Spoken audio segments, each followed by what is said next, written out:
дар мавҷ барномаи иттилоотии хабар.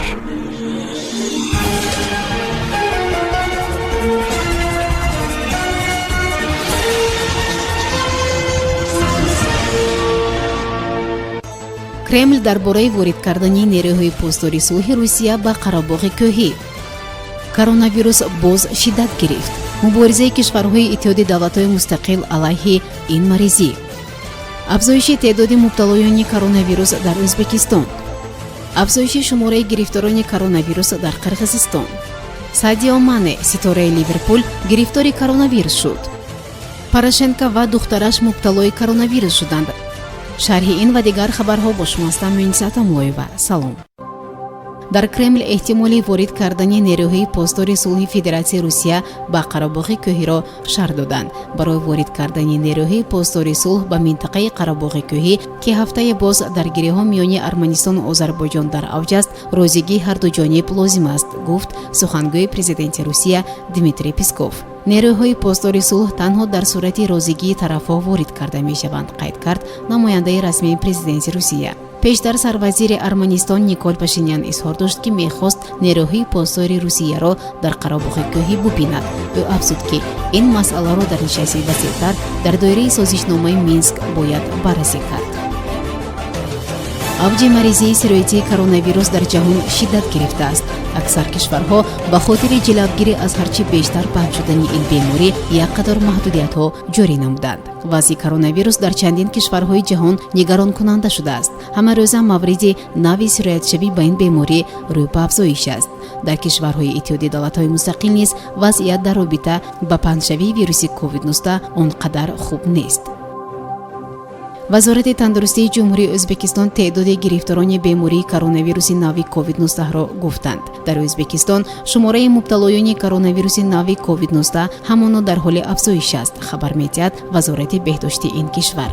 бино ба гузориши тозаи вазорат, давоми шабонарӯзи гузашта дар Ӯзбекистон 497 ҳолати нави гирифторӣ ба коронавирус ба қайд гирифта шудааст. то 4 октябр дар ҷумҳурии Ӯзбекистон 58421 нафар мубталои коронавирус шуданд, омадааст дар гузориши вазорат.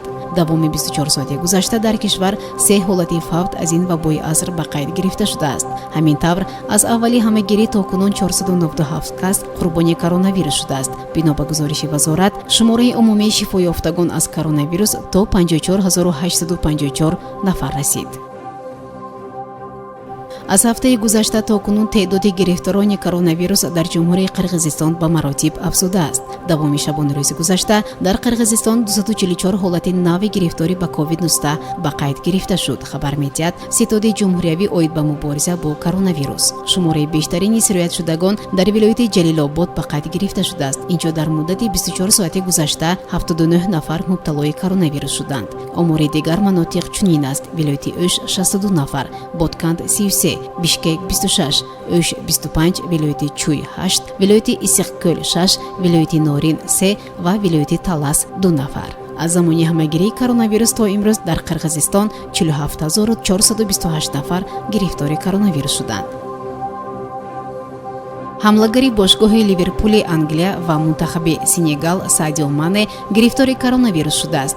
дар ин бора сомонаи бошгоҳи Ливерпул хабар дода гуфтааст, бозингар бар асоси тавсияи табибон ба худҷудоӣ фиристода шуд. бинобар иттилои манба, дар ҷисми варзишгар нишонаҳои ин беморӣ пайдо шуда, аммо дар умум саломатиаш хуб мебошад. ҳамлагар пас аз ташхиси мусбаташ аз коронавирус дар бораи вазъи саломатии худ дар сафҳаи инстаграмаш навиштааст: натиҷаи ташхиси ман барои коронавирус мусбат буд, аммо ман худро хуб ҳис мекунам.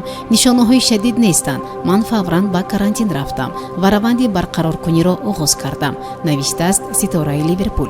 ҳамзамон бозингари 28 сола ҳамаро даъват кардааст, ки қоидаҳоро риоя кунанд ва аз мавҷи дуюми пандемия ҷилавгирӣ кунанд.